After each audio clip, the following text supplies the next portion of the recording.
Cowabunga, dude! That's definitely gonna last stand the test of time.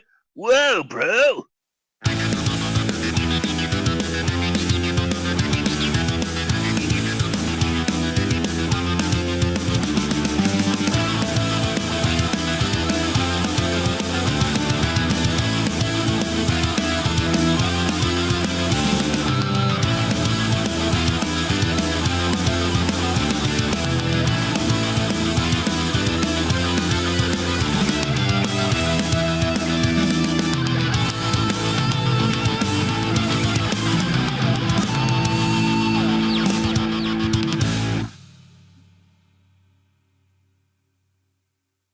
Greetings, everyone. We are the Tomo Bros here for another episode of the Tomodachi Bros podcast. And today we are going to be joined by the brothers Pugum, Dutaku, and Noodle. I am, in fact, actually Garibaldi, a prominent Italian painter that Giuseppe, that trained Leonardo da Vinci. Mm-hmm. And I am Master Twig. That checks out. Yes, we are the sixth and seventh turtles. We are not the fifth turtle. No. No one wants to be the fifth turtle, and we will certainly get into that. As the title of today's episode tips you off, and if you've been around on Channel Snek for a while, you might know that I'm a little bit of a fan. You might have heard of it. This little thing known as the Teenage Mutant Ninja Turtles. And Noodle-san here came a little late to the party in that respect, and basically has admitted to not really knowing much of anything but the surface level details. Is that a fair assessment? I know the surface level details, and I also know the little trivia bit that it originally started as basically a parody homage thing to Daredevil. Correct. And so that's why, it's Master Splinter, because Daredevil's master was Stick, and it's the Foot Clan versus the Hand. Exactly. All correct. In fact, let's just get into the history here, because we're all history heads here. And I actually have a thing too, and I would argue, and I want to put this forward, as kind of also as a nod to that, and I would say that with that in mind, the 1987 series basically has irrevocably tainted the franchise as a whole. That is by stipulation. We will definitely get into that, because I think you are completely spot on. And I don't know if it'll qualify as a hot take or not, because I think there's a lot to be said. That show was on the air for like 10 years. Oh, I don't want to discount that. That's an eon in terms of children's entertainment. It literally was only taken out by Haim Saban going, I wonder if I overdub, Zeo Ranger, if that would make some money. And it kind of did there for a hot minute. Yeah, no, that's fair. A few hot minutes. That's fair. But it just honestly, I think out of the 1980s, children's toy, plethora that arose.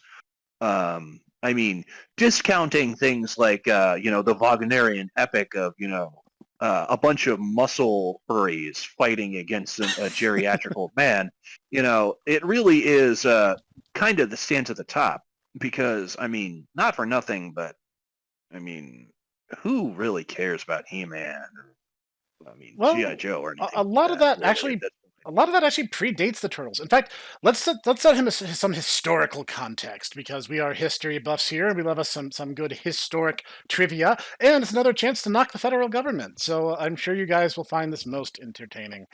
You see, back before one Mr. Ronald Reagan, the FCC prevented children's programming from not having an educational aspect. You could not advertise in children's programming.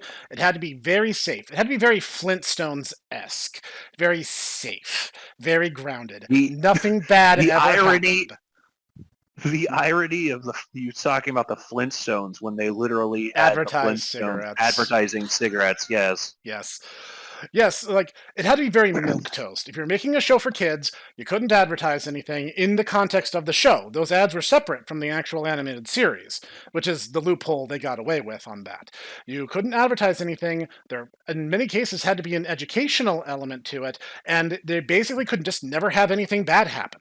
Like it had to be very, very safe and grounded. Well, Ronald Reagan came along, and these rules went out the window. And a lot of marketing executives saw dollar signs in their eyes and decided to jump into the deep end with a whole slew of toyetic shows. In the early 80s, you had stuff like He-Man. You had the very earliest wave of the Ghostbusters franchise. You had G.I. Joe. You had Transformers in its earliest incarnations. These were all big, big toyetic franchises. It was madness. One could argue that that's actually the reason why they wait till the movie to actually start killing off characters. Entirely possible. For Transformers. Yeah, I mean, also... sales. Never mind that it would allow them to traumatize an entire generation of small children. Which is an important thing to do, you know? So, then... The year ticks around to 1983, and the story really begins with two men, Kevin Eastman and Peter Laird. And these two guys have been friends for a long time, and most people who are Turtles fans kind of already know this story, so I'll give the abridged version. They apparently were just watching TV, goofing around. They were freelance comic artists, and they decided to just kind of start doodling and see what they came up with. So I believe it was Kevin Eastman who drew this cartoon turtle standing on two legs with nunchucks strapped to his forearms. And they thought it was so funny that Peter Laird drew his own version of the nunchuck-wielding turtle. And they're like, this is great. This is silly, because at the time, the biggest comics on the market were Daredevil and the X-Men. And so, everything was ninjas because of Daredevil, and everything was mutants because of X-Men. So they're like, hey, why don't we do something with this? The joke makes itself. Turtles are slow, sluggish creatures known for their defensive capability. Why not make Teenage Mutant Ninja Turtles? Boom. So they went about finding a place to print their comic. And a bit of a historical trivia for you comic nerds out there, the original release of Volume 1 of Eastman and Laird's TMNT was actually printed in a much larger magazine-style format that is kind of abnormal for the American comics market. So if you have one of those issues, not only are you sitting on a veritable gold mine because the first run was very small, they're also a lot bigger than other comics of their day. So they basically print these out. They go to one of the big comic conventions in New York, I forget which one, and it sells like hotcakes. People are just like, this is crazy, this is super cool, we want more of this. And they're like, crap, we literally set up and executed and resolved the story in one issue. We don't really have anywhere else to go. Because all we learn in Volume 1 is there was a rat. And the rat was pet to one Hamata Yoshi. And Hamata Yoshi was rivals with a man named Oroku Nagi. Not Saki. Saki's not in the story yet. He was rivals with Oroku Nagi because they both fell in love with the same woman, Tang Shin. And Nagi was like, hey, we instead of trying to do this civilly, we should just kill each other. And Yoshi's like, no, that's stupid. I'm not going to do that. So, deuce, we're out. So Yoshi, who got with Tang Shen, because Tang Shen actually loved Yoshi, they fled to America instead of fighting him. So Nagi just decided, screw it. I'm just going to kill everyone you know and love. So Nagi just kills Tang Shen and goes on a rampage, forcing Hamata Yoshi to strike Oroku Nagi down. This draws the ire of Oroku Nagi's older brother, Oroku Saki. And Saki was the heir to the Order of the Foot. And they basically just have this blood feud where Saki decides to move the Foot to the United States just to hunt Hamata Yoshi down. Which he does, and subsequently kills him. And Splinter, Yoshi's pet rat, escapes. And as he does, one day, there's this this particular chemical truck. You might have seen it. It might have appeared somewhere else. Hint, hint. Where a young boy saves a blind man from being run over by said truck. But as the truck swerves, a loose canister comes flying out of the back of the truck, striking someone in the head at the same time. But he's not important right now. Anyway, this canister manages to fall into a storm drain alongside 4 baby turtles. This is just kind of a series of very impractical and illogical events, but it happens. This is canon. Don't question it. Splinter sees these baby turtles and is just like, oh man, that sucks. They're covered in like this weird green glowing crap. And instead of eating them, which by the way, in nature, rats are very prone to eating turtles. It's a weird thing, but that's, yeah. Splinter, who was always kind of shown as being very intelligent for a rat, decided to take pity on them. And he cleans them up and takes them to his burrow, and he's like, you know what, it's fine. I'll just make sure they're okay, and I'll figure something out later. Well, the next day, they all doubled in size. And Splinter realizes that he's thinking more lucidly. His thoughts are more clear, more organized. And he's like, you know what? I'm going to kill Orokosaki. I'm going to get revenge for my father. And these 4 are going to help me do it. Mirage Splinter is kind of hardcore. So he trains the turtles and gives them their names. Now, a thing that I did find amusing was Eastman and Laird in an interview said that they actually wanted to give the turtles Japanese names to stick with the ninja theme, but they didn't know any. So they were like, screw it, let's just do the opposite. We'll give them extremely Western names instead. And so they became Leonardo, Donatello, Raphael, and Michelangelo. Also, Michelangelo's name is spelled with an unnecessary A because they didn't have any books on hand to double check how the artist's name was actually spelled. So the proper canon way to write Michelangelo's name is with an additional A in his name. Random but true facts. Well, that differentiates himself from the actual Renaissance artist. Also true, yes. Which, let me tell you, is really annoying when you're trying to learn about Leonardo da Vinci, and they're like, Leonardo da Vinci, you know, he took down the Foot Clan and was also there for the Triceraton War, and it's like, oh my god, you losers. Which is made funnier Wait, still. you're telling me that the Renaissance inventor and painter wasn't also a ninja? No. They were actually a wizard, and they were fighting against a South American demon that was trying to eat the rainforest. That checks out. And you're bringing fate into everything.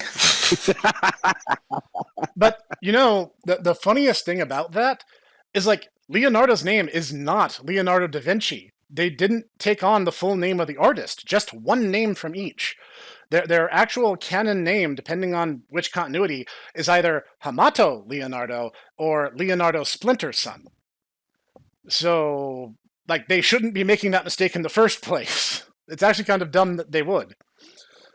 So, in the first issue, they hunt down, challenge the Shredder, and they just murder him.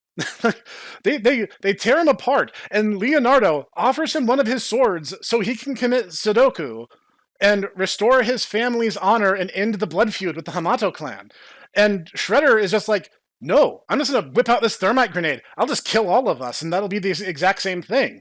The turtles get away in time, but Orokosaki is just blown up into smithereens in episode 1. I'm sorry, issue 1. In issue 1. He's just stone dead right out of the gate. Now, he comes back because the Mirage comics are very weird. Like, it very quickly went from this, we're edgy, violent, because, like, that's what comics were. The popular comics were edgy, dark, and violent, so there was a lot of that. The Turtles didn't even really have distinguished personalities until a couple of years later.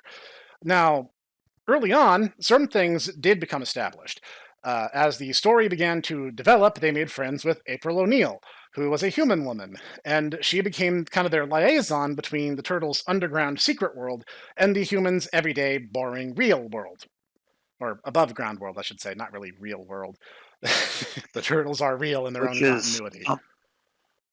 which is something that kind of bothers me about modern incarnations of April O'Neil, because she's originally a grown woman who has a job, but just the incessant need to like, OMG, she's literally in school, and it's like, no, guys, she needs to actually like ground them. Yeah, she's not a member of the team. That was never what she was. I mean, she does take some martial arts lessons with Splinter later on, but she's not a primary combatant. She's not a reporter. She's not a student. She doesn't have weird psychic powers. She does have a very strange origin story. That part is true, but most versions don't go into that because, well, it was really gross and weird, and I'll get into that later. Anyway, they meet Casey Jones in the first Raphael standalone issue, and he becomes a stalwart companion of the Turtles. He's this hot-blooded vigilante who hates seeing the crime rate continue to go up in his beloved city, and he wants to do something about it, and ends up making friends with the Turtles.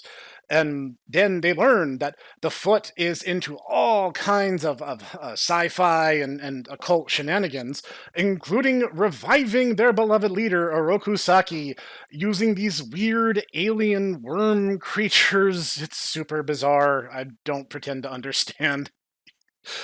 At one point, the Shredder is literally a shark. This comic is weird. I mean, it seems to be under the assumption, though, that there's several Shredders, considering that, I mean, it didn't end with our last bit that we have, because it's still technically ongoing. Yes. Is that they're fighting one Shredder, Leonardo's fighting another Shredder, and there's like multi-dimensional things going on. Yes. The interesting thing is that some later continuities become recursively canonized into the Mirage continuity, which, again, I'll get into later. I'm going to try to keep this as roughly chronological as possible. But yes, the series continued. There was Volume 1, Volume 2. Volume 3 is not canon. There was a big kerfuffle that happened, and this kind of soured a lot of relationships that early Mirage had. There was a thing called the Guest Era. The Guest Era wrote some really good standalone stories, including the one about Bloodsucker the Leech Mutant, which I thought was actually a really cool story. But none of that's canon because there were several disputes between Mirage and the guest artists. There was basically, as I understand it, and someone in the comments can correct me if I'm wrong, there was a blanket contract for all guests who worked on the Teenage Mutant Ninja Turtles Mirage comics. There was a very specific agreement specified within the confines of the contract. I don't know what those details were, but they were signed and agreed upon and legally binding. After the fact, there was some call of foul play. I don't know who's in the wrong. I don't know who's in the right. I don't know who's telling the truth. But the Guest Era was just universally decanonized and shelved. It's not really available anymore. There are some websites that host those, which you can hunt for on your own. Because the Guest Era had some really good stuff, including the alternate universe Winter of Souls, which never finished, but it's really, really, really interesting take on the Turtles. I'll save that for another time, because that's like its own mixed bag. Then Volume 3, which was a part of the Mirage canon, was decanonized because it went so far over the rails that Kevin Eastman and Peter Laird were just like, no, this is dumb. Let's not do that. So you can ignore Volume 3's entire existence. So then, when Peter Laird finally sold off the rights, and I want to say 2010, he did include a stipulation in the contract that he would retain creative control over the Mirage licensed TMNT comics. They're pretty much at a standstill and have been, probably will remain as such, but the last time we saw Leonardo, he was actually fighting an alternate universe version of the Shredder we'll get to later. But the Turtles, while they would explode in the indie comic scene in their own way, the pop culture explosion would happen a few years later in 1987. Peter Laird and Kevin Eastman went to Fred Wolf Productions and wanted to create an animated series based on their IP. As I understand it, they basically had a little creative control. They designed some characters, like apparently Peter Laird himself designed Bebop and Rocksteady, and was basically like really disappointed with how they were portrayed in the show, because he actually kind of wanted them to be credible threats to the Turtles. So, he picked really strong, dangerous animals, so yeah, I get that. And the first season... And I gotta say, is it Bebop who's the warthog? Yes. Yeah, I was about to say, like his later redesigns don't really work. I think without the '80s stunner shades.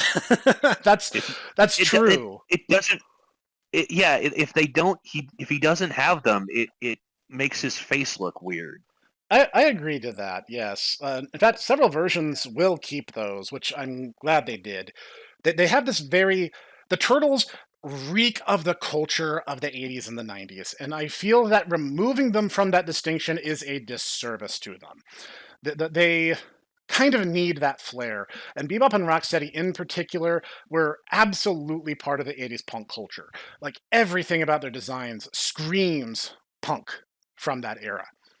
And honestly, I think it's to their benefit, ultimately. Several other mutants were designed by the original creators, but as time went on, they became less and less and less involved.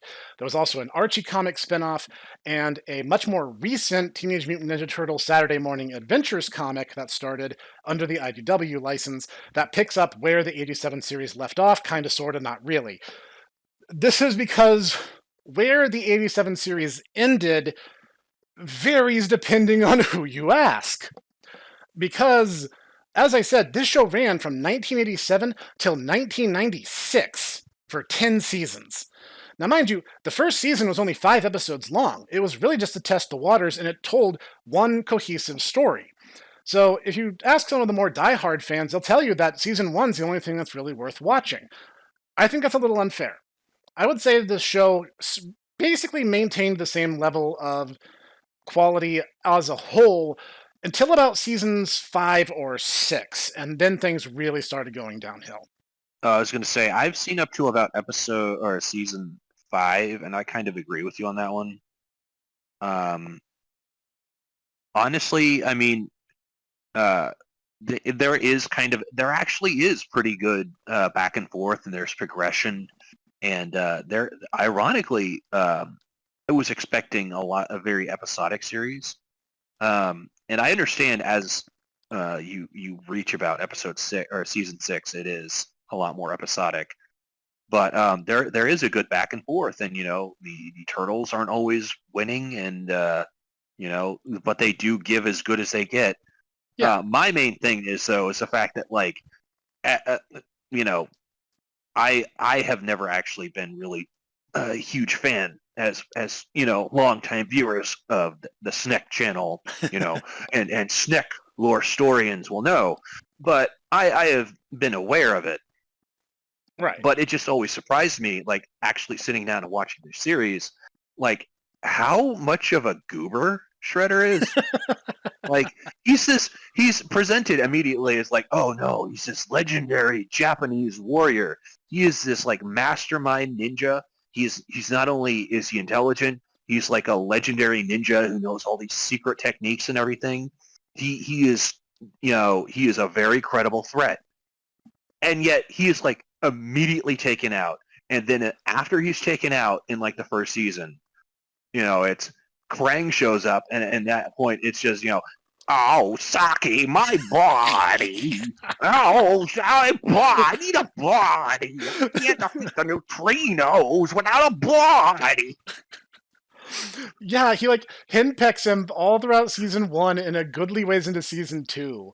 And Shredder's like, oh, fine, I'll build your stupid body. And he builds this goofy doll-looking thing that Krang just hangs on to for the rest of the series.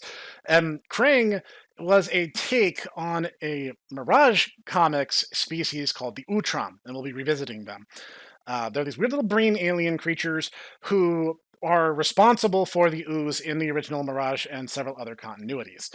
And the whole deal with them was they made it by accident. They were attempting to recreate a teleportation device to travel back to their home planet far away from the Milky Way galaxy, but in so doing they created this byproduct that was apparently super caustic, super radioactive. It had all these dangerous properties, and they're like, you know what? We're just gonna lock this in an underground vault because we really don't want to mess with this again. And that's what that canister was. And thus Mutant Ninja Turtles. So in the 87 series, for some reason, Krang was this interdimensional warlord from this place called Dimension X, which is just a red void with some meteors hovering around in it. And apparently, at one point, he just ruled the entire thing until they destroyed his body somehow. Well, to be perfectly honest, we meet other natives of Dimension X who are, let's just be real, the neutrinos are basically rockabilly space elves, they which are. is actually a really awesome sequence of words now that I think about it.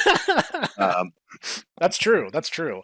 And the funniest thing is, like, a lot of modern writers and fans, like, oh yeah, the neutrinos, like, they showed up in like 3 episodes throughout the entire series. They're not a big presence. Nope. Uh, And yet they're in a bunch of the games, and Yeah. they're mentioned a lot in other things too. yeah, and it's like they're just not this big presence that these other things make them out to be. And like, they're fun characters. I actually like them. Like the super exaggerated 80s, 70s slang speak that they gave them, I thought made them kind of endearing. So it's like, I Yeah. get it. And yet the Triceratons are only in the 03 series, and they were in the originals comics. The Triceratons do show up for an episode of the 87 series, but just one, as memory serves. And they're not a big deal. Donatello actually tricks them into believing that reptiles already owned the planet and that Donatello was king of Earth. So the Triceratons gave up and left, as I recall. But it's been a long time since I watched that episode. That was a later thing. Well, I'm just saying that, yeah, in the original comics, Yeah.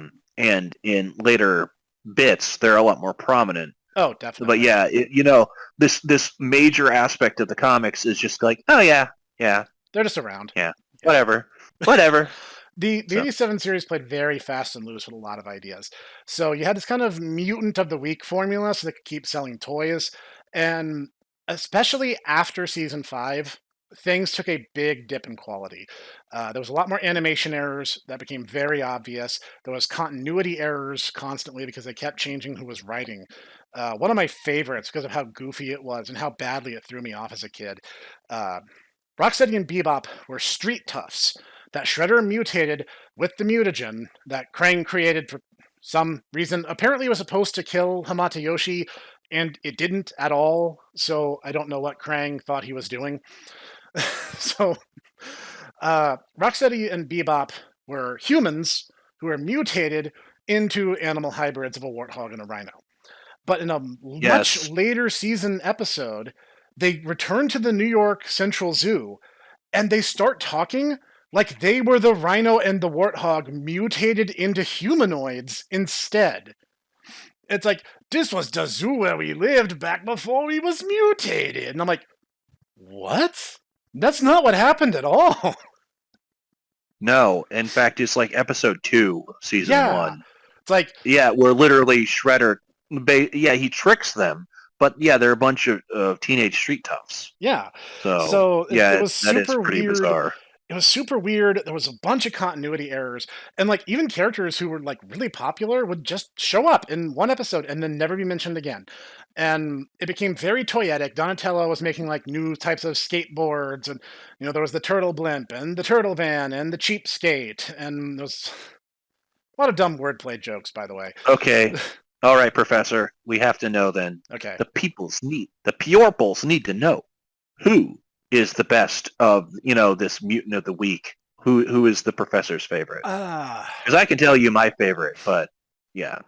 Of every single mutant that showed up in the show, I would say the one that left the biggest impression on me, and you're probably going to just roll your eyes and be like, oh, of course you picked that one, is Bugman. Michelangelo meets this superhero who was an entomologist who was running some nondescript science experiment on this huge case of different insects and arachnids. And something went basically comedically wrong, and he fell into the middle of the experiment, and his DNA got spliced with tons and tons and tons of different bugs. So when he wills himself to his full strength, he turns into the insect-themed superhero Bugman. And he and Michelangelo team up to defeat the villainous Electro Zapper. It was very cheesy, and I loved it. All right, so who's your favorite there, Utaku Man?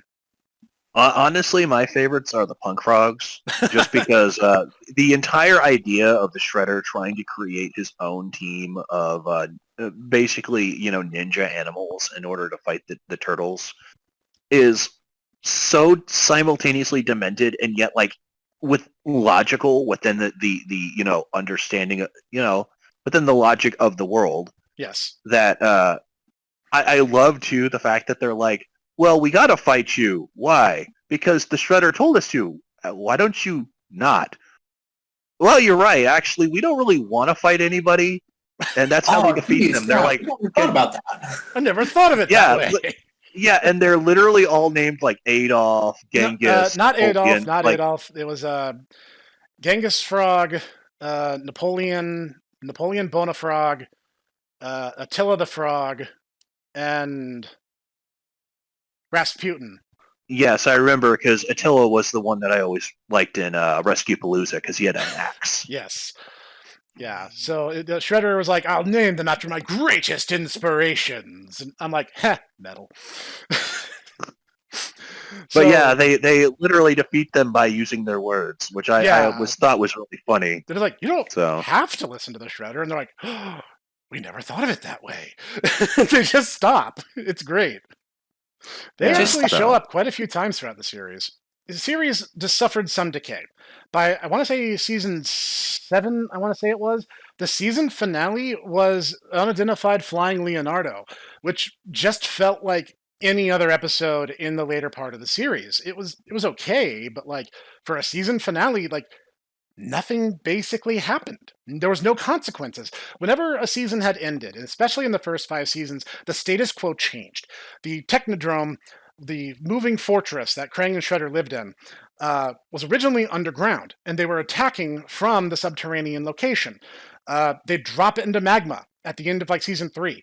They lock it in Dimension X. Then Krang they actually win a meaningful victory. They warp it back on Earth, but they end up at the bottom of the ocean. And like they're just working on getting the Technodrome back onto the land where they can resume their attack to conquer the world. All right, Professor, just so you're aware, Unidentified Flying Leonardo is actually the last episode of season 4. 4, okay. That happens way earlier than I thought then. Oh, man. Well, I mean, that's still 39 episodes into...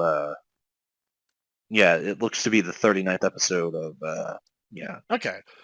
Of a 193 episode show. Yeah.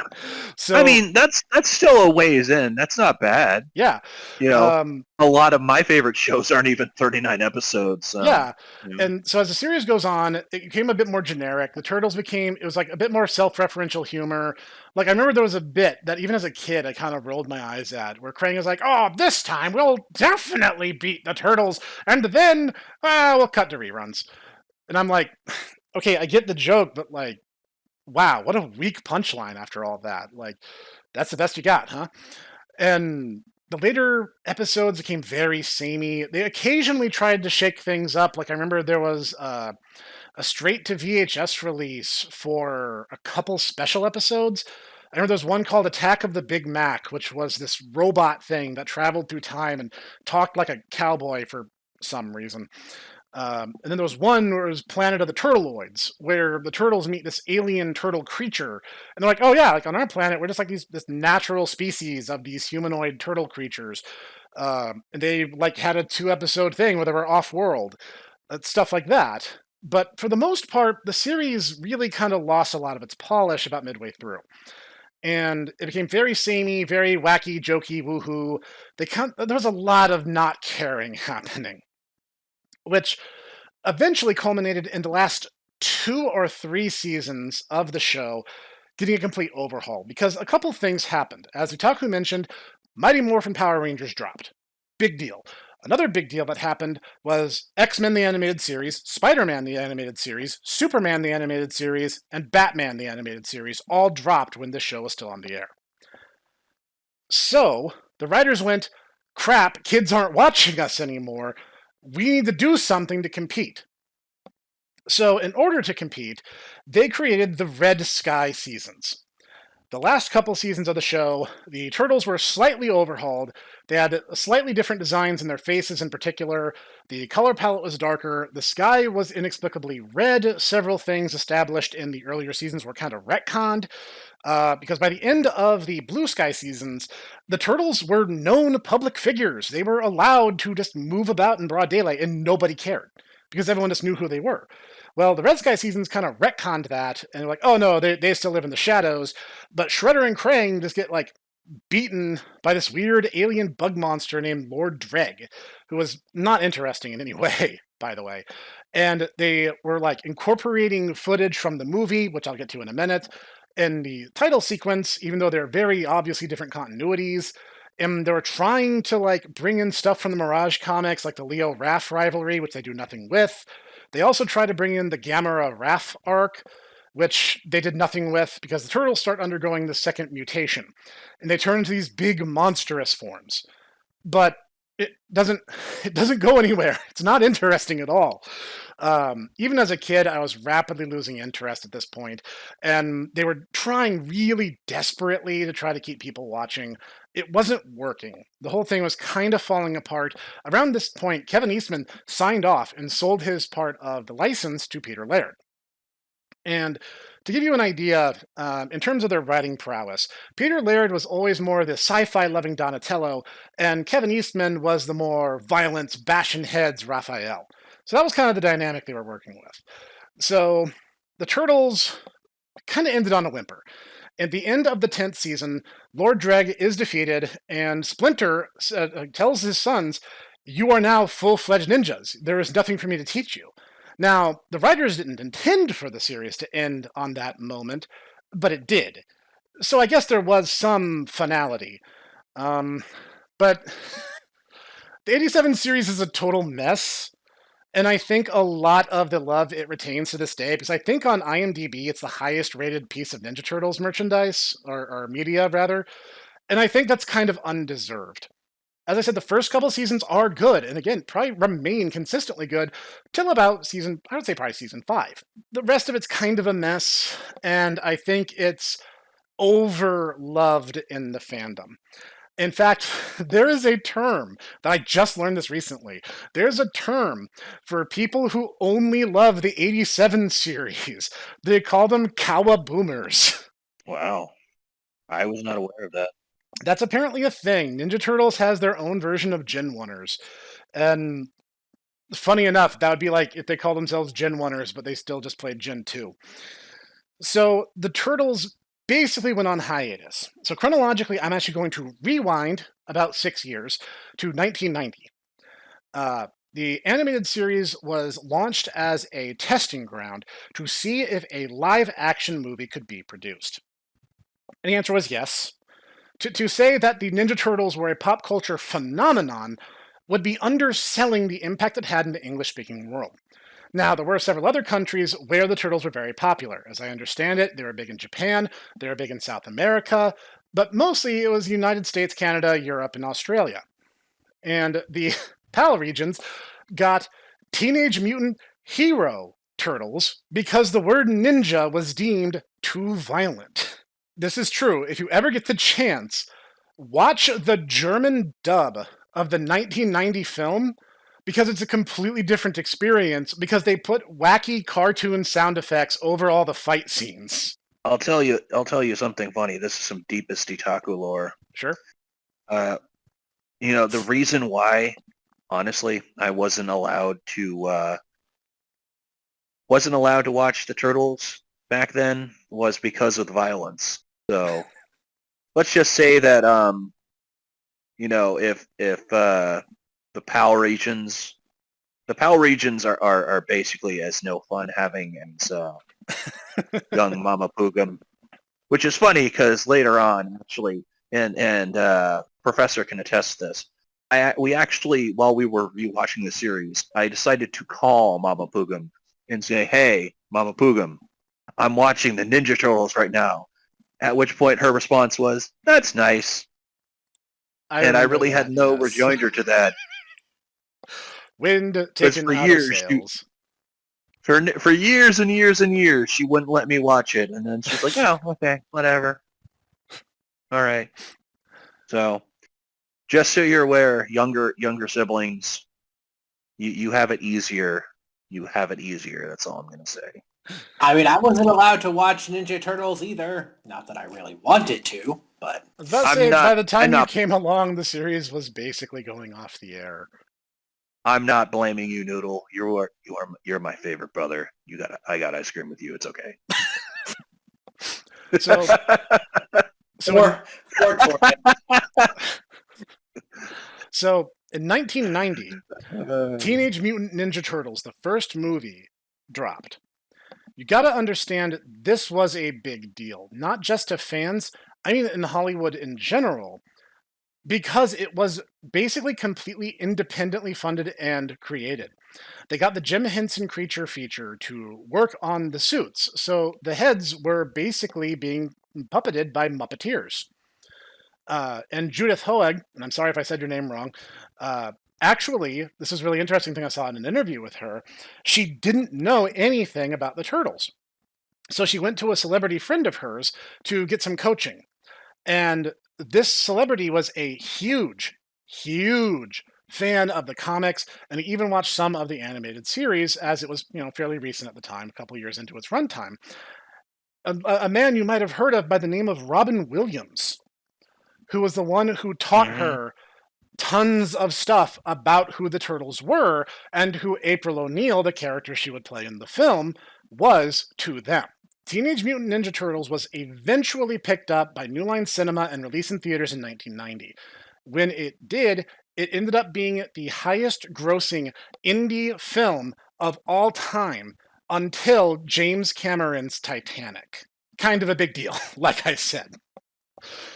The movie adapts basically 3 stories from the Mirage comics and basically recontextualizes them, fixes the pacing, and pays off in a really great fight scene against the Shredder on the rooftops, akin to issue 1 of the comics, minus the thermite grenade. It's a great film. It holds up to this day. It is a great gateway drug. If you want to know what the Turtles are all about, watch this film. You'll learn everything that's really important and largely still canon to the broader Turtles context. Great film.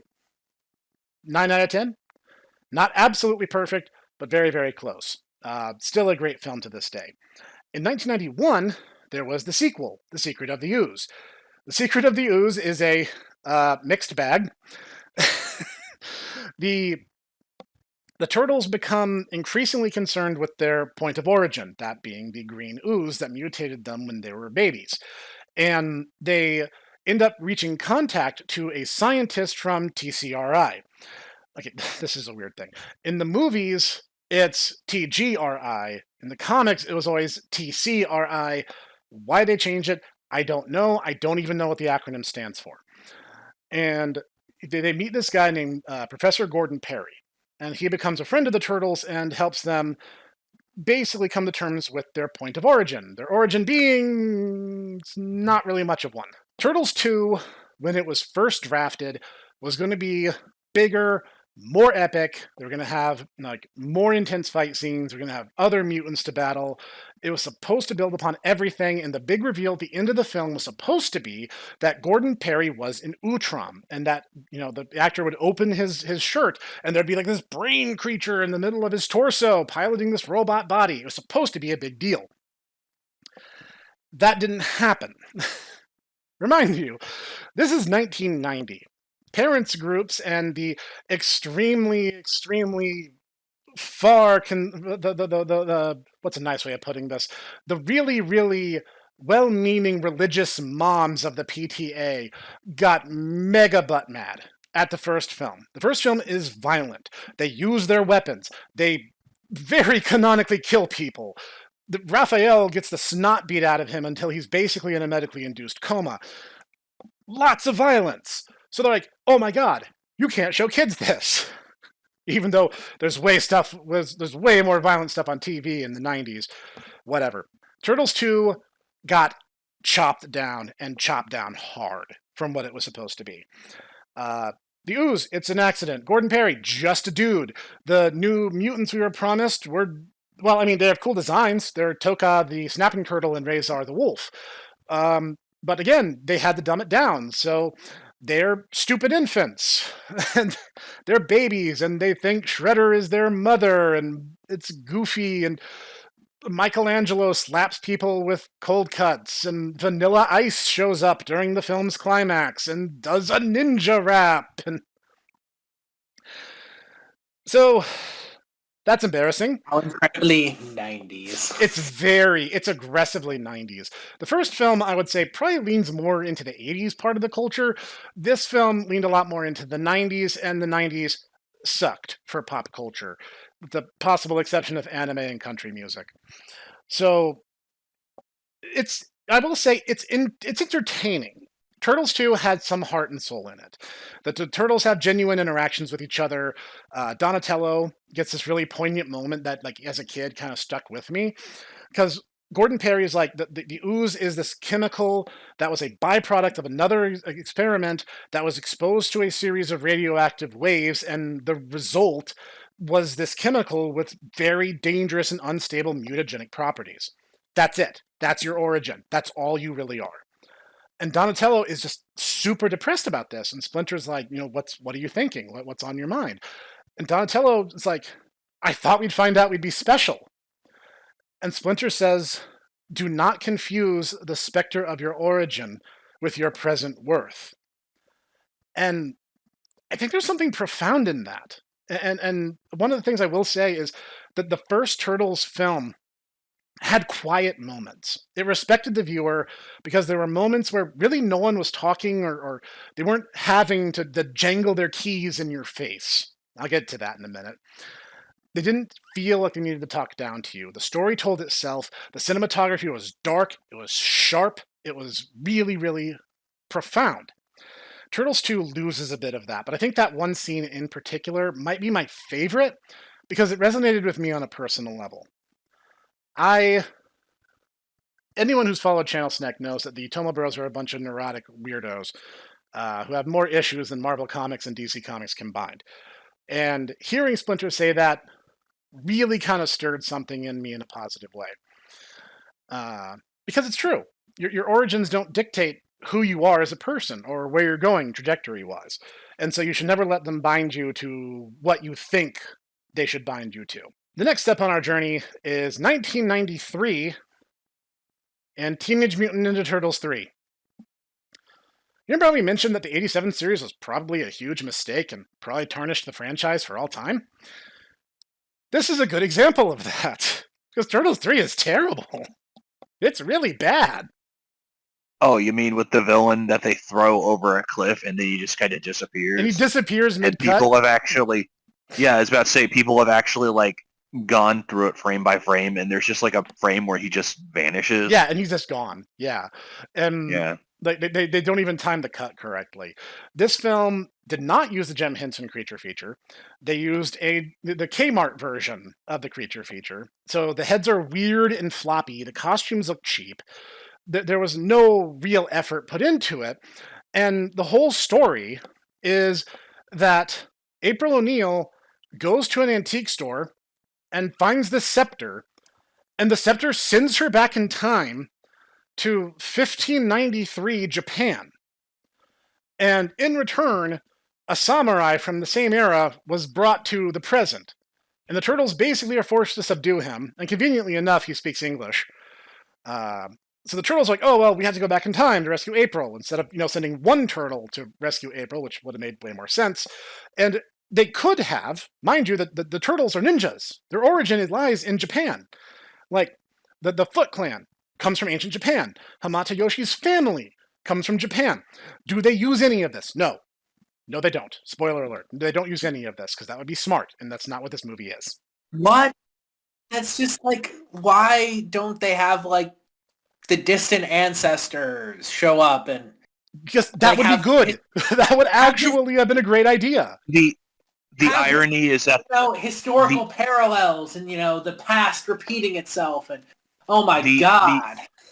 The irony is that the OVA actually goes into that, which is partly why they're visited by the princess fairy of Mu, and they get super mutation. No, she's from the Neutrino Kingdom, because that's suddenly a thing that exists in the deep underground. Her name is Chris Mew, and she gives them the Muta Stones. And yes, the Japanese OVA, 2 episodes, is an amazing and much better send-off for the 87 series than what the 87 series actually gave us. Yes. So they go back in time, and they could have done so much. There was so much potential. They could have had the origins of the foot. Maybe like the twist was like the turtles themselves were the origin, where they train ninjas while they're there, and they become the origins of the foot. That could have been something. They could have run into the ancient distant ancestors of the Hamato and Oroku clans, and like they could have been like best friends. That could have been such a great plot point to play upon, with like, dude, this is the Shredder's ancestor, but if we kill him, like, what does that what happens to us? Like, what happens to us if we do that? They could have done so much with this. In fact, Raphael befriends a human kid whose name is Yoshi. And Raphael doesn't mention anything about Hamata Yoshi. He could have been like, oh, that was my grandfather's name. That name means a lot to me. That's really cool that you have this name. There's this connection. They don't do any of that. Instead, they warp back in time, and Casey Jones just takes the 5 samurai, because one was transported when April was moved. The turtles get warped to the places of samurai, and so the 5 of them just go hang out with Casey Jones in a dance club. And the only time you really see them doing anything is they're just dancing to Tarzan Boy in the dance club. I'm not joking. This actually happens. There is this evil tyrant who's, calling the shots. There's this British dude. I don't remember his name. He's not interesting at all. He's basically blackmailing the Japanese into making unfavorable trades. That's the conflict. The turtles get involved in a trade war between Great Britain and Japan. Like, the whole thing is because they're giant walking turtles, the people are like, oh, they're Kappa demons. It's like probably the one smart thing this film actually does is reference the Kappa. And that's literally where it stops. And the conflict is like, Michelangelo's like, well, here in the past, people, we don't have to hide. They know we're here. And no one really seems to care. And we can just like live normal lives here. And the other turtles are like, no, that's stupid. Our master is waiting for us and we belong in modern day New York. That's just how it is. That's the long and short of the movie. They kill the British guy because he falls off a cliff and they cut him out mid-frame before the sound effect plays. It's bad. It's really bad. And it's not the worst. It's not the worst thing that'll happen. It's bad. And 3 years later, the 87 series ended on an anticlimax. But this was the franchise trajectory. People, like, there's a lot of people who tried to defend the 87 series and were like, oh no, it wasn't that bad. The turtles weren't that kiddie. I'm like, yes, they were. And by the way, I almost forgot. During this time, there was a live Teenage Mutant Ninja Turtles stage musical. I swear I'm not making this up. Noodles by looking like at his screen, just like, what? No, you have to be making this up. Just, oh my god. I'm not making this up. The important thing to come out of this, Noodle, is one of the most well-known video games, Turtles in Time, has a rendition as kind of the overarching like music, especially in the arcade version, which comes from this stage show, which is all about how much they love pizza. Yes. It's literally called Pizza Power, and it is so cheesy that it wraps around to kind of being unironically good. Because here's the thing. Cog and I actually sat down and we watched the Coming Out of Our Shells tour, which is what they called this thing. And the VHS version is the live stage show from New York City Radio Music Hall. Oh, by the way, they were in New York City Radio Music Hall, kind of a big deal. There was money put behind this. There was effort put into this. There were songwriters who actually knew what they were doing, who actually made the musical very entertaining. I wouldn't call it like, it's definitely never going to play on your local radio station, But if you actually ask, this is true. I tested this while Ditaku was with me. I actually got my Amazon Echo to play songs from the concert from Amazon Music. So the whole thing is still in existence. You can listen to it right now. Dear God. Yes. In fact, here. Are you just gonna link him? I'm gonna link it in music. So actually, you can. There you go, Noodle. So the thing is, the thing is, what's really noticeable. The suits look super weird, but that's because like the live action suits for the first couple films were super heavy. They were made out of latex and crossbeams, basically. So like all the actors were like constantly in danger of passing out because there was like all this weight on them, and they were like sweating the entire time. So when they made this stage show, they created these new costumes that didn't have shells on their backs. So the turtles are all wearing denim vests to like hide the fact that there's no shell on the costumes, and the heads don't have lips that close all the way, so the actors can keep breathing while they're performing, because they're actually out there doing fairly sophisticated choreography and dancing and singing. Like they do a good number of songs. There's like 12 songs in this stage show, and like it's apparently canon to the 87 series because white Baxter Stockman shows up. By the way, Baxter was black in the comics and they made him a white guy in the 87 series. I talk about that in one of our Let's Plays. It's supposed to be the 87 Shredder who got this machine from Krang called the D-Harmonic Convergence Controller, which was a machine that would somehow take all the music in the world just to spite the turtles because they wanted to make a live stage show. To be perfectly honest, that is something that 87 Shredder would do. Oh, no, he totally would. That's very, very in character for him. Kind of petty. He was. Just a little bit.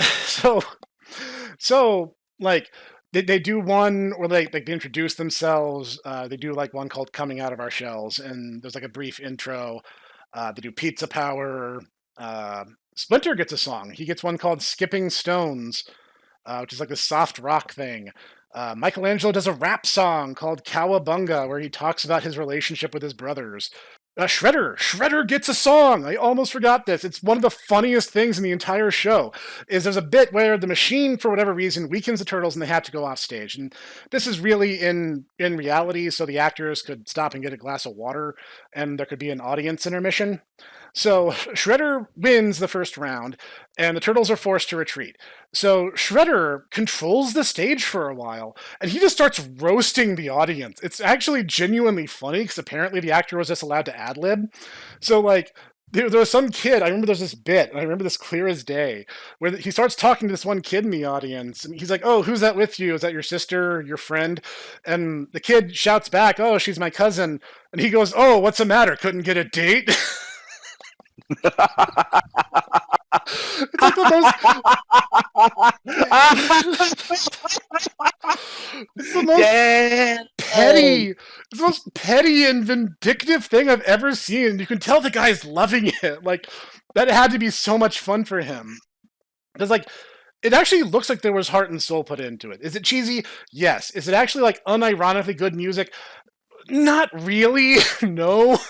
But it's entertaining. I mean, I'll say this. I would much rather listen to Pizza Power than anything by Cardi B. That is true. I mean, literally anything. True. That's fair. I'm sorry. I get it.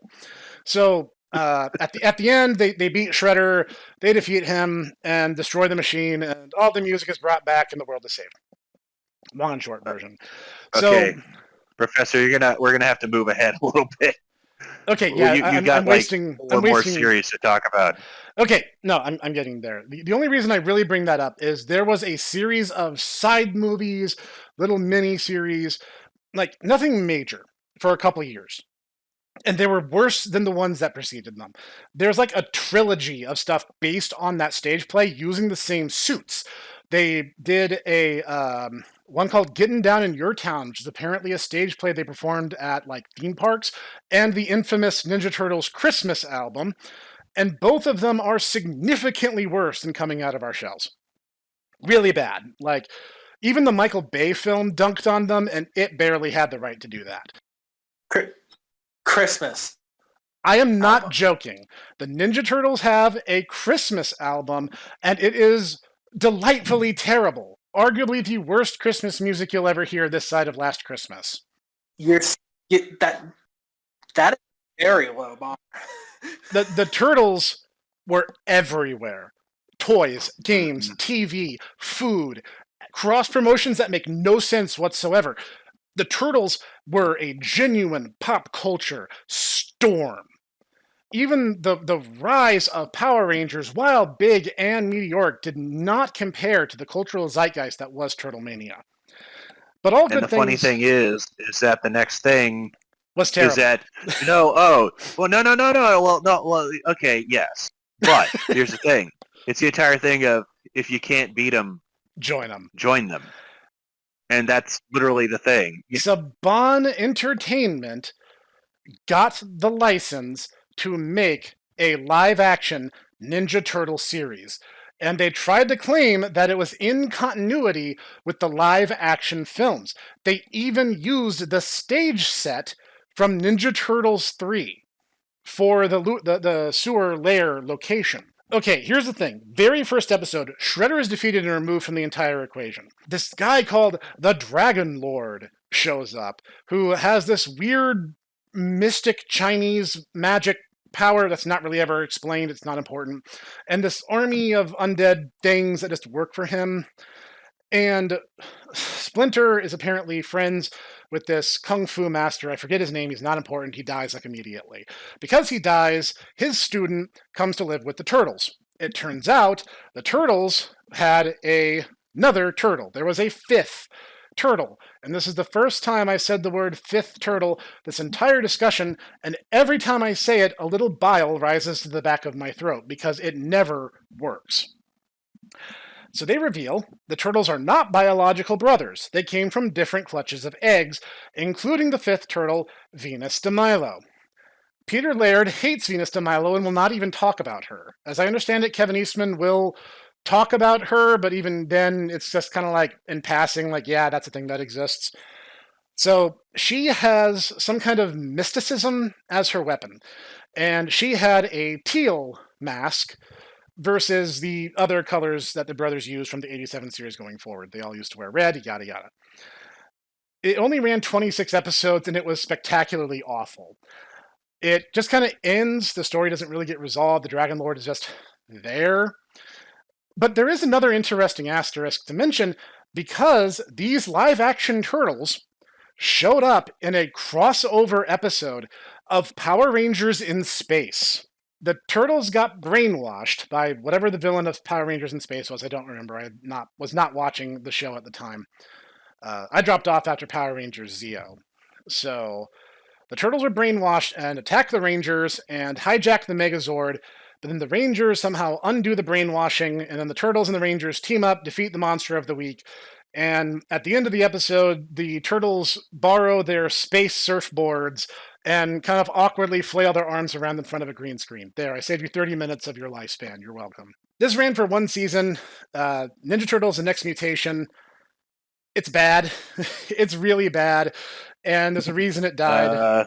You're thinking of the Dark Spectre, probably. The main villain of Power Rangers in Space. Yeah, probably him. I couldn't have told you that. But, you know, more importantly, well, I just looked it up, actually. More importantly, I was just kind of musing to myself, like, you think that maybe Shredder just, like, deliberately let himself lose? So he's like, I sense that this is not going to be, this is not going to bode well. This series is not going to age well. I'm just going to let myself be beaten. And then I'm just going to leave. Yeah, I'm just going to leave, and then I'm not going to get involved with this business. And then, I could be misremembering. I could be misremembering, but I kind of dimly remember there was an episode later in Next Mutation where Shredder shows up again trying to be a good guy, but I don't really remember what came of that, if anything. It doesn't matter. So Ninja Turtles were effectively dead by 1998. Nothing was happening. There were no rumblings of a new series. By this point, the zeitgeist of the 90s had taken on a completely different shape than it was back in 1990. The Turtles had come and gone. They had had their day in the limelight, and that was kind of thought to be it. There was really just nothing left to say. Fast forward a couple years, and to 2003. Now, you got to understand, this is post-Pokemon. This is post-anime, manga, boom. This is the era of 4Kids entertainment. Now, before you older folks in the audience get up in arms with me, remember that 4Kids went through many different eras as a company. There was the early 4Kids, which was a lot more laissez-faire, and then there was later day 4Kids, which did things like Gotta Go Fast and fighting Foodons and... No, okay, I see what you're saying, but I'm also gonna point out that early 4Kids was literally, oh boy, I love jelly donuts. Jelly donuts are the favorite thing. Brock, I don't know how to tell you that. That's not a jelly donut. That is literally a rice ball. No, they're jelly donuts, Ash. No, that is literally an onigiri rice ball. Why don't you have... Don't you love my jelly donuts? Maybe if Brock opened his eyes, he would have been able to tell the difference. You know what's even funnier about that, Professor? What's that? That jelly donut episode was literally the first episode of Pokemon I ever saw. I had so many questions. Why is the monkey suddenly violent about these things that are clearly not jelly donuts? Why did the monkey suddenly grow? Why is the little yellow rat not listening and helping to fight the big monkey? I did not get it at all. Okay. So, yes. That's fair. That's absolutely fair. You are correct. 4Kids has never been this picture-perfect company, and they never have been, and they never were for the rest of their lifespan. But they did some things way right. And I think it's unfair to discount them from the stack of history because of their mistakes. They gave us, Ultimate Muscle. So. Ultimate Muscle is fantastic. They did a great job with Ultimate Muscle. They are probably the reason that that Pokemon exists, because they put a huge marketing budget behind it. They're probably the reason Yu-Gi-Oh! Exists. They did a lot for the anime manga boom that was happening during that time. So, yep. Peter Laird goes to them and says, hey, I want to make a new Ninja Turtle series. Now, what we didn't know at the time was he'd been trying to reboot the Turtles since basically 1999. There's even some test footage from a CG Ninja Turtle series that would have gone live probably sometime in 2001. It didn't, but it clearly had the makings for what would eventually become 2003's Teenage Mutant Ninja Turtles. This naming scheme is not confusing at all. Oh, Lord, I'm kind of imagining a Beast Wars Teenage Mutant Ninja Turtles. And I'm kind of laughing and also going, no, that would have been kind of cool, actually. That could have worked. I would argue it could have worked. The Turtles were a little chunky in those designs. But you know what? I could have seen it working. So the Turtles revived in 2003. And this is a true story. Cog and I were so hyped for this that I spent the night at his house that Friday. And Saturday morning, we were up early, sitting there glued to the TV, waiting for this series to debut. We are such nerds. This is before the Cog and the Snek met the Ditaku, by the way. This is olden times. That's 2003? I thought, yeah, that would have been like a year before I met you, I think. Or like the year after? I forget. Actually, you and I both were in German at that point. It might have been before we actually interacted, before the fateful day where we, saw each other and went, hey, I see you like comics. Do you like anime? Do I like anime? Well, let me tell you what, buddy. So, yeah. The 2003 series, Peter Laird oversaw meticulously. He was not going to make the same mistakes that were made with the Next Mutation, the later films, and the 87 series. He had his thumb on the pulse of the entire show from its run from 2003 to 2010. The show had a strict continuity that writers were expected to keep track of. Every episode mattered. And it had one long-running narrative. Now, obviously, there'd be episodes where like they'd have different focuses. We're like, oh, this is about this particular storyline, but it still ties back into the greater story somehow. The voice cast was exclusively non-union, so there weren't any returning voice cast members for it, because 4Kids was exclusively a non-union voice studio. That's important later. I'll get to that. So it was kind of an updated adaptation of the Mirage storyline with much greater quality controls, much fewer massive screw-ups, and also the ability to, well, first off, to pace itself way better, and second, to retell the tale in such a way that they make a great deal more sense than the Mirage version did. Peter Laird even said that it's his favorite version, and he canonized it. I talked about this earlier, so we're recycling back to that. The 2003 Shredder shows up in the most recent Mirage comics in the Battle Nexus, which is a location in this series, fighting against the Mirage Leonardo. So I hope he does something with that, but I've been saying that for a few years now, so I'm not really holding my breath. But in this version... Is this also where Karai comes from? No. Karai is originally a Mirage character. She showed up later on, I want to say in the City at War arc, and she's been around technically for a while. She even showed up in some of the earlier video games, the Super Nintendo version of Tournament Fighters, for instance. She was actually a bonus boss character who was extremely OP. That was the sprite version of her they used in Rescue Palooza that you played as. Yeah, now it's the entire reason why she has the lightning attacks that she does in that Shredder's Revenge, doesn't she? Yep. That's all a reference to that, yes. And so the thing there, I don't want to get too into it because this did run multiple seasons and I've already kind of talked a lot. So basically, this is the best Turtles. If you want a series rather than a movie, and you want just like the best of the best, boom. Simple answer. 2003's Teenage Mutant Ninja Turtles. I gotta say, this is an interesting period for the Turtles because it seems to me, and correct me if I'm wrong, but 2003 ran for a long time. It basically ran up until the 2012 series. Yeah, right before. It actually ended technically in 2010 when Peter Laird sold most of his rights to the Turtles to Viacom. Yeah, and so it's basically what you see at that point is just Viacom basically just goes, oh, okay, well, we are going to have this, long-running Turtles series. Yeah. It ends, and then they wait like a year, and then, whoop, here's a reboot.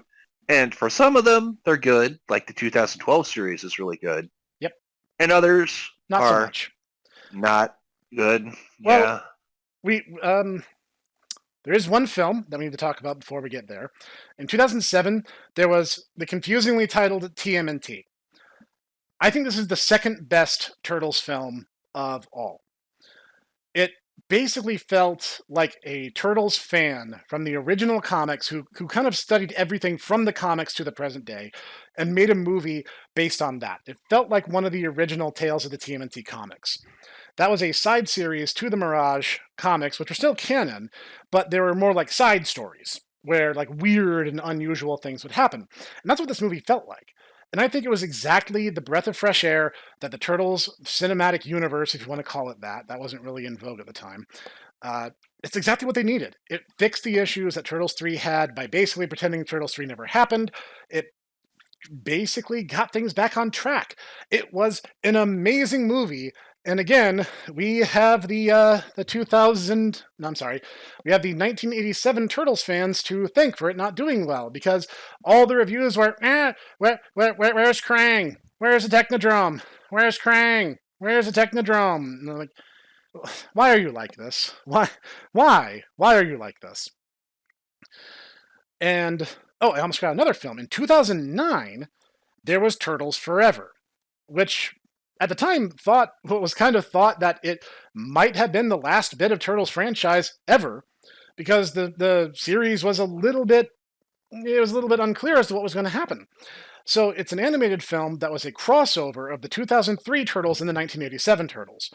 And the two Shredders from those series also have some pretty great, hilarious moments together because the 2003 Shredder, as Michelangelo comments, is actually competent. Oh, So, oh. yeah. Well, I'll say this. I'll say this. The 1987 Shredder doesn't get himself blown up like every other season the way that Yeah. the 2003 Shredder does. There is something to be said for that. There is. It's a really There's good a lot film, of though. times where Karai is literally like, Lord Shredder, what are you? He's like, don't worry, Karai, I'll put myself back together. Just Just give me a give me minute. the super glue. Give me the super glue. That is you true. you lead the clan. I need to build myself a new body. Yes. The irony. It all comes back to building new bodies, doesn't it, Shredder? So, Turtles Forever is really good. If that was the very last Ninja Turtles related thing ever created, I would say that the franchise would have gone out on a very high note. And I know there's a lot of 87 Boomers out there who are yelling at their screens right now, going, no, the 87 Turtles were out of character and they were too goofy. No, that's how they were. Take off your nostalgia goggles and watch that series again, because that's how they were. So, at this point, the last creative control has signed off officially. Viacom now owns the license, so the next thing that happened was the 2012 CG series, Teenage Mutant Ninja Turtles. Again, not confusing at all. This series is really good. And a bit of fun trivia for you, Rob Paulsen returns to play Donatello. He was the voice actor for Raphael in the 87 series. So, of course, there was a lot of jokes made about that. Overall, He was the voices for a lot of characters. he voices a lot of characters. Rob Paulsen's IMDb page is gigantic, and the only credit he's ever asked to be scrubbed from it was the pilot episode of Bubsy. He has such a distinctive voice that it's kind of clear that it's him anyway. Yeah, that is true. So this series is kind of what would happen if you took parts of the 2003 series, a big heaping helping of the 87 series, and blended them into a blender. I mean that kind of in a good way. The series leans more 87. It's very slapsticky, it's very goofy. The turtles are more vitriolic towards one another. There's a bit more chaos. It's very like comedy anime inspired, and it shows in good and bad ways. But the biggest thing I will ding the show for, there's a lot of filler, and then the filler episodes feel like filler. They're just like, oh, well, we had to get 26 episodes out this season. We didn't know what else to do. Here you go. I'll say this. When it does hit, it really does hit. Like you showed me a few bits. Yeah. And the bit where they actually had the huge twist near the end of the series, where Irma, who was April O'Neil's friend in pretty much every other series, right, is revealed to be Krang, and she's voiced by Gilbert Gottfried. She's voiced, yeah, yes, which is like, holy crap! That is some like, Christopher Nolan level, like, and you never saw it coming, and it's like, no, I wouldn't know. Of course we wouldn't. Insane. That's because like the entire time, Irma's just this kind of schlubby friend of April's who's just kind of there. And then, when April befriends the turtle, she's like, oh, no, I gotta go. Go help my friends. And Irma's just like, oh, okay, I'll see you later then. So, like, you don't assume anything about her. You think she's just there as kind of like a reference to the 87 series, which is where Irma debuted. But no, she's voiced by Gilbert Gottfried, and she's actually Krang Prime. Because in this continuity, apparently what we learned very late in the series, and I don't know if this was supposed to be a retcon or not, there were the alien Utrom. But then there was an Utrom among them named Krang, who created this sort of artificial hive mindism in order to try to bring the Utrom under his control, which created the Krang, which, again, I don't know if that was a continuity thing, because you just know them as the Krang. You actually learn about the Utrom kind of in like the second to last season of this show, so I don't really know where they were going with that. Again, this borrows super heavy from the 87 and 2003 series, because Agent Bishop, a villain that's new to the 2003 series, gets reused here. And he's the one who actually explains the Utrom predate the Krang. Which, I think is fair. If they wanted to have their cake and eat it, that was probably the most elegant way of doing it. Now, I will say, there are certain moments in this show that just don't make any sense. Like, there's a bit where Slash the Turtle, who was a villain in the 87 series, is reintroduced in the 2012 series, and this time becomes a hero. And he forms a team called the Mighty Mutanimals, a reference to the Archie comics. If you're wondering why I didn't talk about the Archie comics, one, they sucked, and two, I didn't really read them. So, enough said. And yet, it also had a dimension-hopping cosmic space wizard, which is also a cowhead. Yes. Just a disembodied cowhead. Cuddly the cowhead, who also can transport you between dimensions by eating you and spitting you back out. Why? The Archie comics were a mixed bag. And I'm not going to say a mixed bag of what. Anyway, Slash makes the Mighty Mutanimals, and there's like this psychic ape who joins, and there's Pigeon Pete, who's kind of just like the joke character. And just in one episode, Slash shows up, and he's like, guys, I need your help. And Michelangelo's like, oh, great, we're here to help. Like, where's Pigeon Pete?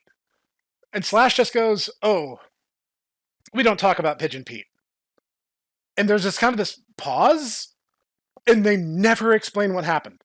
To this day, I don't know what that was all about.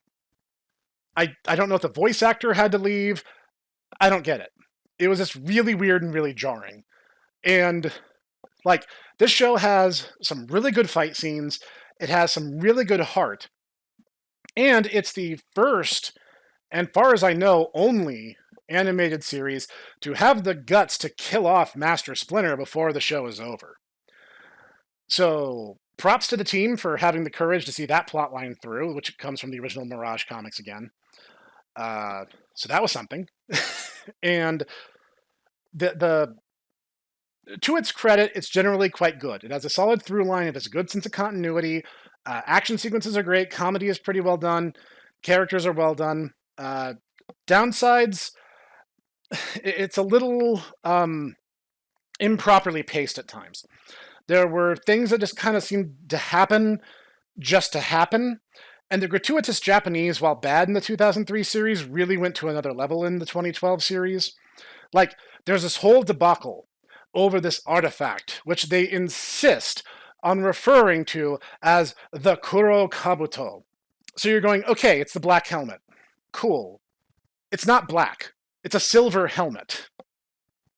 So I don't know what exactly they were going for. I'm not saying the 2003 series played as Japanese perfectly either, because it didn't. But at the same time, that was really weird and jarring and weeaboo-ish. And then the thing I think that I disliked the most is the 2012 series insisted on introducing a love interest for each of the four turtles. At the very start of the series, Donatello gets a crush on April, who is suddenly a school-aged girl. And I'm like, why? The point was she was supposed to be an adult woman who was established in the world, so she could be the link between the hidden ninja mutant world and the human world. Michelangelo gets paired off with Renee the Time Mistress, and she's a recurring character throughout Turtles lore. She's not really important. She usually only shows up once or twice in each series, if that. Her original design was apparently based on a pinup, so she's usually toned down a little bit in later continuities. Raphael meets this alien salamander woman named Mona Lisa, who's an homage to a character from the 87 series, and Leonardo gets paired off with Karai herself, who's also a teenager and rebels against the Shredder, which is entirely contradictory to her arc in literally every other series. So, I don't know, it just felt very uncomfortable. I don't watch the Ninja Turtles for romance stories. It just felt a little bit out of genre. And the series ends in a really kind of stupid way, where the last season is called Tales of the TMNT, and at first it's really cool because they do some guidance stories. And they even have a flashback where Splinter talks about how it was like raising the four turtles when they were little. I actually think that's a really interesting character moment, but it ends in this Mad Max homage where Raphael, for some reason, has grown a beard, even though he's a turtle. And they're living in this wasteland in this armored van, and Donatello is now just Metalhead because Donatello apparently died and transferred his brain into Metalhead or something. Michelangelo is this weird sage living in an old pizzeria spouting nonsense. And like Leonardo got remutated into this like giant hulking enemy named Maximus Khan or something. Like it was dumb in a really bad way to send the series off. So I looked it up All right. while you were talking about things. Apparently, even the fan wiki does not know why Pete was not on good terms with the other mutant animals. That's Just thought I'd bring that up. That's very interesting. Yeah. So the next thing that happened also was terrible because Michael Bay got his hands on the license. He made the 2014 and 2016 Teenage Mutant Ninja Turtles and Teenage Mutant Ninja Turtles Out of the Shadows. These movies suck. I have no good things to say about them. Did you see any of the Transformers films? Then congratulations, you've already seen these movies. Seen entirely too many of the Transformers films, and each time I think that I'm like, yeah, I've seen them all. There's like another one. I'm like, yep. So this is going to be exactly the same as the rest of them, and yet for some reason they keep making these things. Yes. But this one has robot dinosaurs. Beast Wars did not deserve that treatment, you monsters. So, the first film is an attempt to relaunch the origin story, which they fail at because they don't really go into it. They instead rip off the plotline of the amazingly bad Spider-Man film, and are like, oh, well, we're a big pharma company, and we're going to make a super virus, but the only cure is found in the turtle's blood. Why do we know this? It's not important. And Oroku Saki is just like hidden in the shadows because it's very clear they wanted to replace him with a white guy named Eric Sachs as the Shredder, and at the very last minute, the fans complained hard enough that they had a Japanese guy don the Transformer mech suit Shredder in order to have the obligatory battle on top of a skyscraper moment. It's literally just a Transformers film because it's Megan Fox attempting to pretend that she's not a wooden Banraku puppet and like, look guys, I'm super hot. Can you tell that I am super hot? The turtles look bad. Really, really bad. I append one asterisk. They tried to make each turtle look unique. And I think it was actually a little bit clever how they did it. Like, Donatello has this big tech backpack that he carries with him. He doesn't use it for anything, but it's aesthetically pleasing. Michael Bay film, I guess. Like, Leonardo's shell looks like samurai armor, and it's like styled like the shingle wooden armor for the front of his shell. That's really clever. I like that. You're trying to make them look distinct. Good on you. The rest of the movie sucks. I have nothing nice to say about it other than that. The irony about that in the next cartoon, where they tried to do exactly that, and I think it was all the poorer for it. Honestly, it really was. I mean, I'm gonna be real with you. As a person who is not of the seeing good variety, one of my difficulties is remembering who is who. And honestly, I kind of have to, as much as I say that, you know, the '87 series is bad, I kind of have to use the '87 theme song as a mnemonic to remember. It's like, oh yeah, Donatello is the one that does machines. Yeah, you know, that's fair. You know, Michelangelo is the party dude. Raphael is rude. Okay, all right. I remember. Okay. So, the turtles barely have any personality. Will Arnett is in it, but I don't know why because he's not funny. The Foot is this paramilitary organization that for some reason, even though they operate in broad daylight, the U.S. government can't figure out who and what they are, which I guess is probably just government efficiency as usual, so why am I surprised? The turtles are just immune to bullets. Like legit, they get shot and it does literally nothing. So they don't even fight like ninjas. They just charge into them because they're all like 6'8" hulking monstrosities.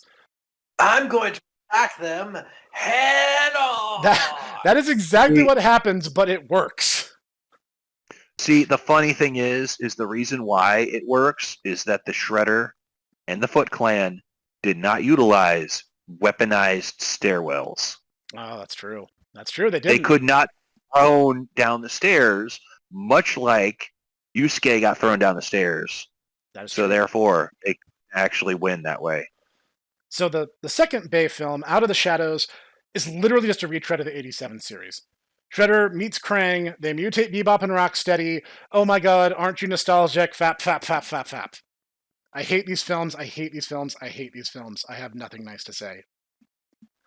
I didn't need that mental image. I did not need a mental image of the professor doing... So, the next series came in 2018. Rise of the Teen Titans Go. I'm sorry, I mean Rise of the Teenage Mutant Ninja Turtles. I genuinely tried to give this a fair chance. Ditaku can attest to this. Because I saw the trailer, and he and I were both like, this looks bad. This looks just like genuinely terrible. And I was like, you know what? I'm going to sit down. I'm going to give it 3 episodes, because that's what a series gets from me. If you can capture my interest in 3 episodes, I'm on board. Let's ride. I watched it. It was so bad. It was unbelievably terrible. No, I agree, and honestly, I think it's not the main thing that I have against it, apart from the fact that honestly I don't really like the character designs, but I admit that's just an aesthetic thing. Yeah, an aesthetic thing is kind of the same problem I have with a lot of action series nowadays. Is that they don't do movement right, they don't do motion right for whatever reason. Like in between frames have become verboten. yeah. Like they said something unsavory on Twitter, and now they're like, oh man, we gotta distance ourselves from the in-betweening, because like all the motion is really choppy. There's no fluidity in anything anyone does. Nope. And I mean, you see it in the new Invincible Fight Girl, this show about wrestling, which is supposed to be like all about fight scenes. And yet the thing is literally has the characters teleport around. I don't think they're supposed to be able to teleport around, but it just the way they move, there's no like sense of, okay, the character's here, now they're moving. Literally warp, warp, warp, warp. And it's not like Dragon Ball warping, like they're moving that fast. It's just bad. Yeah. It's more like you're stuttering because you're trying to play Counter-Strike on a dial-up. Exactly, yes. That's a good way of putting it. I get the sense of what they're trying to do, and I want to give them the benefit of the doubt, but just the fact that it's done very poorly. I don't think any modern animators deserve the benefit of the doubt. No, they kind of don't. As a fellow creative, I try to be kind, but yes, I mean, the fact that so many new shows are just very unpleasant to look at, both for the aesthetics and also for the animation, and then they have the triple whammy of, it isn't for you, and it's like, well, okay, I admit, I am a little gremlin. I am literally a small gremlin. I, think about women's armpits. But you don't have to, come at me like that, man. I mean, there's so many other things you come at me for. But not that. Curse you, CalArts style. Well, this one really isn't CalArts. It's more like this really lazy Flash animation. And the thing is, like, they try to recontextualize the turtles. They're not biological brothers again. They're, in fact, 4 different species of turtles. Like, Raphael's supposed to be a snapping turtle, Leonardo's a red ear slider, Donatello's a soft shell, and I forget what Michelangelo is. And they remade the characters so that Raphael is the leader, Donatello is just Chris Chan, And Michelangelo and Leonardo are basically the same character, both trying to be simultaneously 87 Michelangelo and Raphael at the same time, but not funny or interesting or compelling in any way. And it's bad. It's really, really bad. And it hinges a lot on dated John Cena memes. Because the thing I learned, apparently, is John Cena in real life is apparently a big Turtles fan. Which is why I'm baffled that he agreed to be in this terrible show. It's bad. There's nothing redeeming about this. And I see people going on like, no, guys, Rise is actually really good. It's like, I'm sorry that you're 5 years old and your parents keep you in a broom closet with nothing to watch but Rise of the TMNT. But please watch literally anything else and you'll realize just how terrible this actually is. All I watch is Rise of the TMNT and Coco Melon and Bluey, and if I don't, then my parents give me the belt. And that's all I'm allowed to eat is the belt. In his defense, perhaps, Professor, all right. If, you had the opportunity to go on to, a Teenage Mutant Ninja Turtle show, if they came to you and they went, hey, Snekworth, we heard you would like to be in the Teenage Mutant Ninja Turtles, and we like you, and we think that you'd be great voicing the character of this Teenage Mutant Snek Shinto priest guy, and that would be pretty cool. We think that would be pretty nice. Would you think too hard about that? That is a fair point. You take the win on that one, Noodle. I'll take that. Go Team Pugum. That's fair. That's totally fair, and you are correct. And I probably shouldn't judge too harshly, because diehard fans want to see the best work out of the franchises that they love. Rise also got a movie, and wouldn't you know it, it's a retread of the '87 series, guys. Isn't that great? It's not great. It's terrible. I watched it. It doesn't sound like it's great from the way that you just described that. Okay, the Shredder shows up in the main series. So in this movie, it's Krang! And the Krang are a whole species of hive-minded aliens again, so we're just ripping off the 2012 series, yay! And the whole thing in Rise is the Turtles discover they have ancient ninja powers, which completely tangential to anything. Like, Leonardo can channel his power through his katana and cut portals and, jump around through space. Raphael basically has a stand where he can make a huge version of his fist, it's like a Green Lantern ring than a stand, and just smash stuff. And I forget what Donnie and Mike had because they suck in this series. I don't care. So the movie, the Krang show up.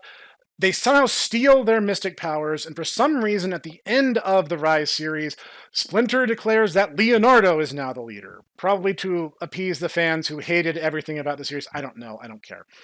I saw this movie for free, and I still paid too much. So, it seems to be a recurring theme in your free movie watching. It does, doesn't it? I wanted so badly, because, you know what? You had, 3 seasons or 4 seasons of this show. Maybe you might accidentally squeeze out something good. They don't. Because the moment that broke this film for me, it was not good at all, to be clear, but there's a moment where the Krang take possession of Raphael, and Leonardo, in his newly appointed leader status, has a showdown with Raphael. And there's a lot of tension between them because Leonardo's just this huge D-bag throughout the series, and he doesn't take Raphael's leadership status seriously at all. And there's this moment where Leo's like, I know you're in there. You're my brother. I love you. I want us to get through this. I don't want to fight you.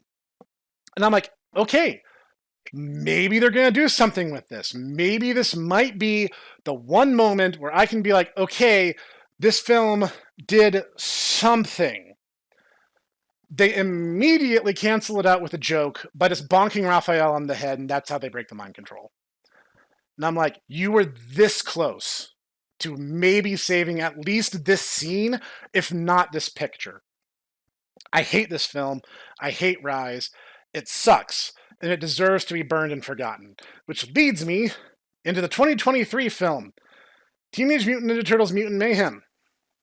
So, Baxter Stockman shows up, starts making mutants for no discernible reason.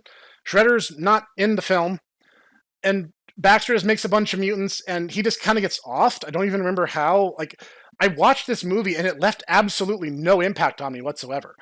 Like, it is the most zoomerific humor. It's like, huh, that just happened. Oh, man, I did not need to see that. Marvelism, quip, quip, quippity, quip. Oh, my God, it's bad. It is really, really, really bad. You know, I gotta say, and it kind of as a continuation of the '87 series has been a disaster for It has. TMNT. It has. Joss Whedon and Firefly has been a disaster for pop culture as a whole. Yes, I will second that wholeheartedly. So the movie sucks. Nothing really happens. I don't remember a thing, so it's whatever. And then they made a movie, not a movie, they made a TV series based on it, and guess what? It still sucks. It looks like it was done because they locked some college-age intern into an animation studio and were like, make the episodes, intern. He's just like, please, I'll do anything, just don't shoot me. And he just now, if only we had done that to Ego Raptor. Make Girl Chan in Paradise. Make the Girl Chan Ego Raptor, but I want to play the games only after you finish the cartoons, yeah? That might actually have turned out something worthwhile. This is bad. The animation is choppy. It looks amateurish. It looks like this is a fan production, but tons of money has been sunk into this series and movie. It's bad. I don't like any of the characters. They're basically just trying to ape the '87 series again because that's all they do. That's all they know how to do. I hate this so much because it had the Turtles ended with Turtles Forever, I'd have been like, you know what? It was a good run, and I enjoyed it, and it ended on a high note. They did everything they could. This is for the best. Would we have missed out on the 2012 series? Yes. And that would have been unfortunate. Everything else can burn. Because you know what? The Turtles were a pop culture icon. Their importance to Americana cannot be understated. Even if you're not a fan, you know who the Turtles are. You could take a glance at any of the characters and be like, that is a Ninja Turtle. I may not know which one, but I know it's a Ninja Turtle. It takes nothing. They are such a huge part of the cultural consciousness. Why you gotta call me out like that, Professor? I mean, really. It's not just you. To be fair, there's lots of others who struggle with that. So, like, there's people on the fringes who aren't as, like, ingrained in the fandom as Kag and I are. And they'd be like, I know that's a Ninja Turtle. I know what series that's from. They're huge.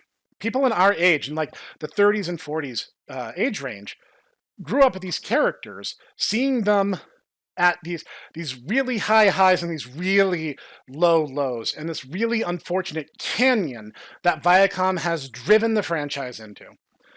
I am not going to apologize to anyone in the comments for saying hurtful things about a movie or a series they saw when they were 7 years old. Please remove your nostalgia goggles and look at these for what they are. The Turtles can be great. They've proven it again and again and again. And they need the good writers, they need the people who actually care. And what they do not need is some Nickelodeon exec who has literally gone onto Twitter in order to say, it's good that we keep updating them rapidly, because that way we make more toys, and that way we make more money. I think Peter Laird selling the franchise to Viacom was the biggest single misstep in the entire Turtles history. It's worse than the debacle of the Guest era. It's worse than licensing it to Saban. It has just been devastating to this franchise and its overall quality. And I just know that because in 2026, there's a sequel to Mutant Mayhem coming out. And it's gonna suck. And they're probably just gonna cancel Tales of the Teenage Mutant Ninja Turtles when they get bored with it. And they're gonna reboot it into something worse. And it'll be the Jenica show. Or that's another thing. IDW Comics, they suck. I'm not gonna be an apologist. Don't go into that, Professor. I'll make this already. Quick. You're gonna. I'll make my killing blow quick here. IDW Comics were never good. The Turtles in their hands has been disastrous. I know there's some apologists out there who are like, well, the first 100 issues, no, those suck too. I'm sorry, they're bad, and everything after issue 100 was just even worse. The recent relaunch has not moved units. Comic stores are struggling to sell them. IDW needs to burn to the ground, and honestly, they kind of need to kill the franchise now. As long as Viacom's in control, it's not going to get better. And I hate to say that as a fan who's really passionate, because we've seen what happens when people who care get it. We get stuff like Shredder's Revenge, which is huge. Easily, best Ninja Turtles game ever made. We get stuff like the Cowabunga Collection. Konami finally remembered that they owned the license at one point, created this really cool port of all these games. Some of them are good, some of them are bad. I mean, most of it was good. Like, when people who actually care have control of this franchise, we see really cool stories get told and really interesting concepts get explored. As things stand now, it's a dark day to be a Turtles fan. And I hate to say that, and again, I have to end today's episode on a bit of a dour note. It's not going to get better, guys. As long as you allow your small chillins, I'm talking to you, Kawaboomers, I'm talking to you, the people in your 30s and your 40s with small children, who you're taking to see these terrible films. You are permitting this to happen. Vote with your wallet. The 1990 and 1991 films, the 2007 film, are all out on DVD. You can get them all for like $10. Show them something good instead. And now I'm going to get off my soapbox and open the floor to my good friends here for final questions and comments. I guess ultimately this boils down to the point that I've been trying to make for some time now, that, you know, the titans of our childhood are either dead or are fading. And just things being endlessly rehashed is not feasible. It's not tenable. So we people now need to make new things. So Badlands Beasties, cartoon series. Wait, Professor. Cartoon series based on that? Wouldn't that be like the Dungeons and Dragons cartoon we got in the late 80s? Well, I mean, except it'd be, a bunch of American cryptids. So, that could definitely work. Or, I mean, I guess alternatively, Wizards of Houston cartoon win. That'd be a thing. I don't hate that idea, to be clear. Just, I don't trust modern animators with it. I'd have to find some, like, pretentious, snooty French indie studio to do it. No, I was about to say, I think yours would be a lot more child-friendly than, hey, guys, you need to go to a prestigious, very, very selective school where basically you're going to have to join a gang in order to, learn how to basically learn, magic abilities so then you can fight. Because that's just the way that the universe is. Cha-cha-cha. Yeah, that's the thing. Is more than anything, we as fans cast off your nostalgia. Don't pay for the things that simply have the hollowed out skins of your childhood draped over them. Because it's not the same, and you're not going to recapture the time before you had to pay taxes and you just got up Saturday mornings to eat Captain Crunch and watch cartoons. You're not getting it back. Just eat Captain Crunch whenever. Become the mega boomer. Change. Kuwaga boomer.